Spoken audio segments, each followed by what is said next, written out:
नमस्कार, स्वागत है आप सभी को। आज की कथा है किस भक्त धना जाट की सुंदर कथा। एक बार की बात है, एक गांव में भागवत कथा कहने के लिए एक पंडित जी को आमंत्रित किया गया। एक सप्ताह तो कथा चली। जब कथा की समाप्ति हुई तो पंडित जी बहुत सारा दान दक्षिणा मिला। उन्होंने एक पोटली में उसको बांध कर घोड़े पर सवार होकर चल दिए।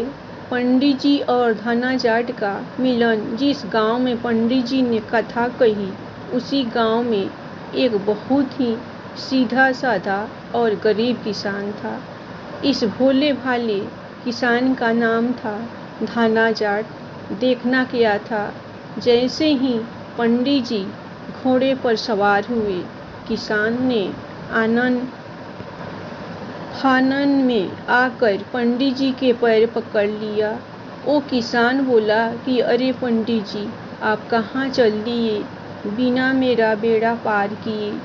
आपने तो कहा था कि जो ठाकुर महाराज की सेवा करता है तो ठाकुर जी उसका बेड़ा पार कर देते हैं। आप तो अब जा रहे हैं ना ही मेरे पास ठाकुर जी है, और न मैं यह जानता हूँ कि कैसे उनकी पूजा की जाती है। अतः आप मुझे ठाकुर जी को देकर ही यहाँ से जाए। अब क्या होना था, पंडित जी बड़े असमंजस में पड़ गए। उनको तो जल्दी पड़ी थी घर जाने की। उन्होंने कहा कि ठाकुर जी तुम ही ले जाओ। धना बोले कि मैं तो कभी ठाकुर जी को कहीं देखा ही नहीं, तो लाऊंगा कैसे। पंडित जी को अपने घर जाने की जल्दी थी। उन्होंने सोचा कि कैसे इससे पिंड छुड़ाए। उन्होंने अपनी पोटली खोली और भांग घोटने वाला सिलबट्टा पकड़ा दी और बोले कि ये लो, यही हैं ठाकुर जी। आज से इन्हीं की पूजा अर्चना करना और प्रसाद चढ़ाना। अब धना जाट थोड़ा खुश हुए और फिर पंडित जी को बोले कि आपने ठाकुर जी को दे दिया, अब इनकी सेवा और पूजा कैसे करे ये भी तो बताई दो। पंडित जी बोले, अरे भाई, आप नहा धोकर अपने ठाकुर जी को नहलाना और फिर भोग चढ़ाना। यह कहकर आनन फानन वाले पंडित जी चल दिए घोड़े पर सवार होकर। धना ने शुरू किया ठाकुर जी की पूजा। अब धना फूले नहीं समा रहा था। निहायत सीधा साधा धना चल दिया झूमते हुए अपने घर। सुबह तड़के उठकर जल्दी से नित्य कर्म करने के बाद पंडित जी के कहे अनुसार सिलबट्टे रूपी ठाकुर जी को अच्छे से नहलाया और उनको एक अच्छी जगह अपने घर में स्थापित कर पूजा पाठ के लिए तैयार कर दिया। चूँकि धना बहुत ही गरीब था और विधवा माँ का गरीब बेटा था, उसके पास भोग लगाने नाम पर कोई पंडित जी की तरह बढ़िया सामग्री नहीं थी। अतः उसने जो नित्य भोजन करता था उसी हिस्से के रूप में बाजरे की रोटी और मिर्च की चटनी ही भोग लगाया। अब चूँकि धना ने भी अभी भोजन नहीं किया था, तो उसने भी ठाकुर जी से कह दिया कि अब तुम्हारी बारी है, अब तुम भोग लगाओ तो मैं खाऊंगा। जब ठाकुर जी धना जाट के लिए भोग नहीं लगाया तो देर बाद धना बोल उठा, पंडित जी तो थोड़े धनवान व्यक्ति और नियमित तुम्हारे लिए खीर पूरी और मोहन भोग का प्रसाद चढ़ाते हैं, और मैं एक गरीब किसान हूँ। मेरे पास तो यही बाजरे की रोटी और हरी मिर्च की चटनी है। आपको यही खाना पड़ेगा। खीर पूरी मेरे बस का नहीं है। फिर भी कुछ ठाकुर जी ने नहीं सुना और नहीं धना के लिए भोग ही लगाया। बेचारा धना भूखा ही रह गया। ऐसे ही सिलसिला चलने लगा। धाना रोज बाजरे की रोटी और हरी मिर्च की चटनी का भोग लगाकर ठाकुर जी से हट करने लगा, लेकिन ठाकुर जी की दया उसके ऊपर नहीं हो रही थी। जब 6 दिन बीत गए तो धाना फिर बोल उठा, अरे ठाकुर जी, न आप खाते हो और न ही मेरे लिए भोग लगाते हो। इस गरीब का भोग खाने में तुमको शर्म आ रही है क्या? तो फिर लो, मैं अपनी आंखें बंद ही कर लेता हूँ।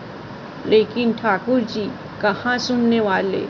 कोई उत्तर नहीं पाकर 7वें दिन भूखा प्यासा धाना अपनी जट बुद्धि पर उतर ही आया और खूब फूट फूट कर रोने लगा और रोते बिलखते कहने लगा कि मैंने तो सुना था कि आप गरीबों की सुनते हो, उन पर दया करते हो, लेकिन मैं गलत था।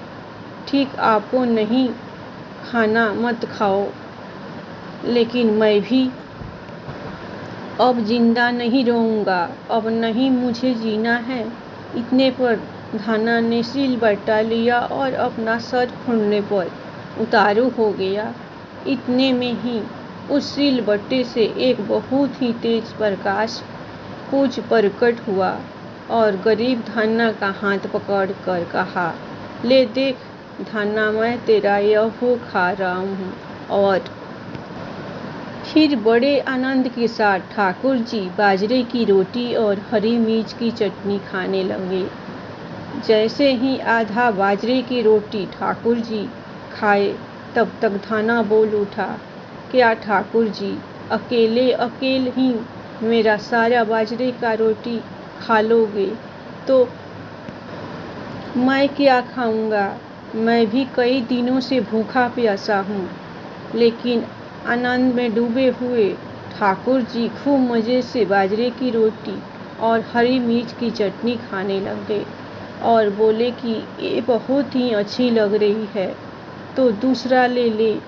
धाना बोला कि प्रभु, घर में 2 ही रोटी बनती है, एक माँ खाती है और दूसरा मैं। अगर दूसरा खा जाऊंगा तो माँ भूखी रह जाएगी।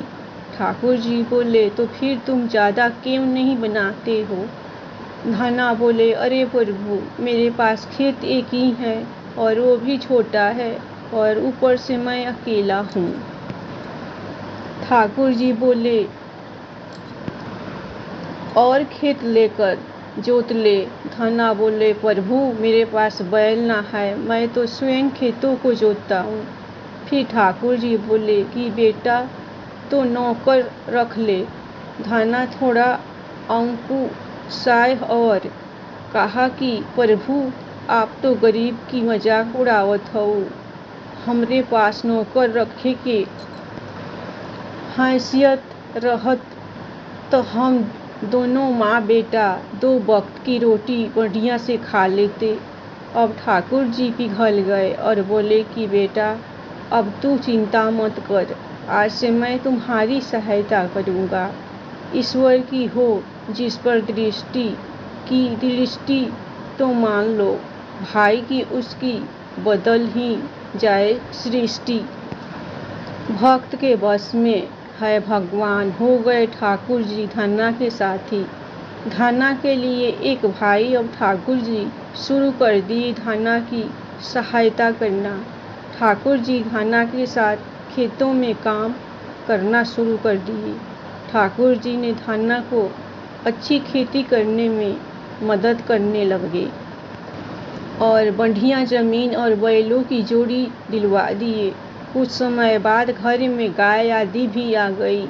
अब तो गरीब धाना का मकान भी पक्का हो गया।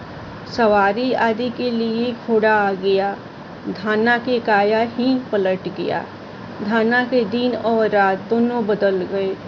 धाना एक बड़ा जमींदार बसकता न गया। ईश्वर किन किन रूपों में आकर आपकी सहायता करता है, यह वही जान सकता है जो ईश्वर के करीब रहता है। सच में मेरे प्यारे भक्तों, बस आप सबरी की तरह ईश्वर पर भरोसा करो। देखना ईश्वर आपके आसपास ही हैं, आपके अंदर ही हैं।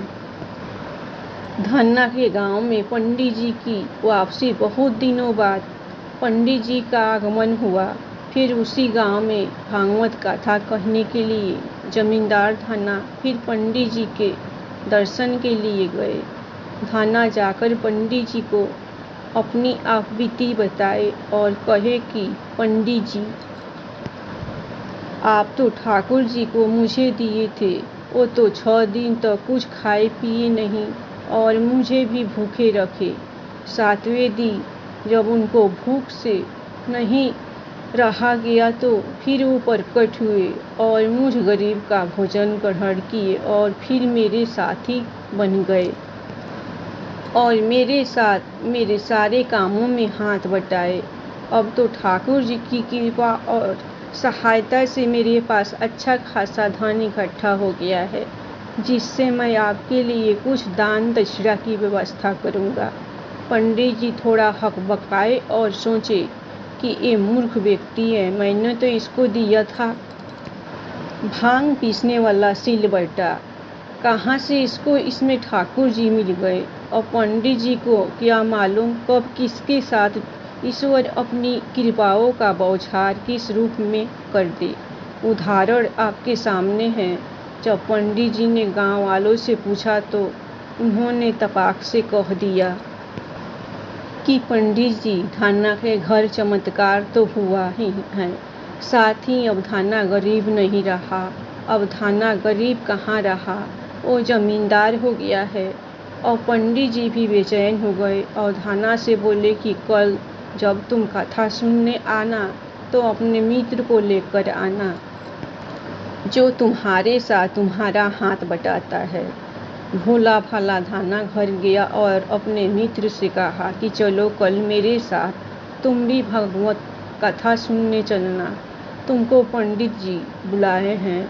उसके मित्र ठाकुर जी बोले कि ना बाबा, मैं नहीं जाऊंगा कोई कथा वथा सुनने। धन्ना बोले कि क्या पंडित जी को ही कहो तो तुमसे मिलने के लिए ले जाऊं। मित्र ठाकुर जी बोले कि ये सब करने की जरूरत नहीं है, मैं उस पंडित की कथा नहीं सुनूंगा, वो झूठ का कथा कहता है, झूठी कथा कहने वालों से मैं नहीं मिलता। मुझे तो सिर्फ सच्चे प्रेम वाले लोग ही पसंद है, जो मुझे सच्चे प्रेम से याद करता है, मैं उसके बस में रहता हूँ और मैं भी उस भक्त को पसंद करता हूँ। झूठे पूजा पाठ करने वाले लोग मुझे पसंद नहीं। यही होता है साथियों, लोगों को लगता है कि भगवान को कथा प्रसाद पैसा आदि चढ़ा देने से वो खुश हो जाएंगे, तो यह इंसान का सबसे बड़ा भ्रम है। आप किसी चीज़ पर एक बार विश्वास करके देखें, अपनी प्रार्थनाओं पर, अपनी पूजा पर, अपने ईश्वर पर, अपनी किस्मत पर, अपने मेहनत पर आप विश्वास करके तो देखिए, आपका जीवन संवर जाएगा। धन्ना भगत हम ही लोगों में से थे। इसके अलावा और भी भक्त हुए, जैसे सूरदास, कबीरदास, सोमनाथ, सबरी। ये लोग विश्वास और भक्ति से ईश्वर को प्रसन्न किए और पाए। लोगों ने इनके विश्वास को तोड़ने की भी कोशिश की, लेकिन ये लोग अपने विश्वास से टस से मस नहीं हुए और ईश्वर भक्ति में लगे रहे। इसीलिए हमें तमाम प्रपंचों में नहीं पड़ना चाहिए, बल्कि अपने विश्वास को आगे बढ़ाना चाहिए। तो देखा मित्रों, भगवान आपके वश में रहेंगे। बसते आप भोलेपन में सच्चे मन से पुकारो, कोई दिखावा उनको पसंद नहीं है। धन्यवाद। कहानी आप लोगों को पसंद आए तो आप लोग ठाकुर जी के लिए एक लाइक और सब्सक्राइब जरूर कीजिएगा।